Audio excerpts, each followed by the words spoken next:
ఎందుకంటే భక్తి జీవితం నువ్వు అనుకున్నంత సాదాసీదాగా ఉండదు. It's not a cinematic life కదా, ఇట్స్ అ ప్రాక్టికల్ లైఫ్. నీ జీవితంలో నీకు అనుమతింపబడుతున్న సమస్తం నీ మేలు కొరకేనని మర్చిపోవద్దు. నీ జీవితంలో నీకు కలుగుతున్న ప్రతి నష్టాన్ని కూడా నా దేవుడు గొప్ప లాభదాయకంగా మార్చగలడు అనే సంగతి మర్చిపోవద్దు.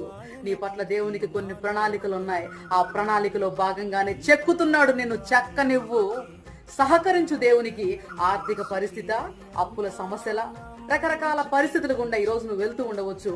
అవన్నీ నీకు కలగవు అని నేను చెప్పట్లేదు, కానీ అలాంటి పరిస్థితుల గుండా నువ్వు వెళ్తున్నప్పుడు ఖచ్చితంగా ఆత్మదేవుని సహాయం నీకు బలముగా ఉంటుంది. ధైర్యాన్ని కోల్పోవద్దు.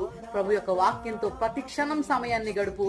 నీ బలహీనమైన పరిస్థితుల్లో కేవలం వాక్యము మాత్రమే నీకు నూతన బలాన్ని ఇస్తుందనే సంగతి మర్చిపోకుండా వ్యూహాత్మకమైన జ్ఞానంతో అడుగులు ముందుకు వేయి. ఆత్మదేవుని కృప నీకు, నీ కుటుంబానికి సదా తోడుగా నిలుచునుగాక. ఆమేన్.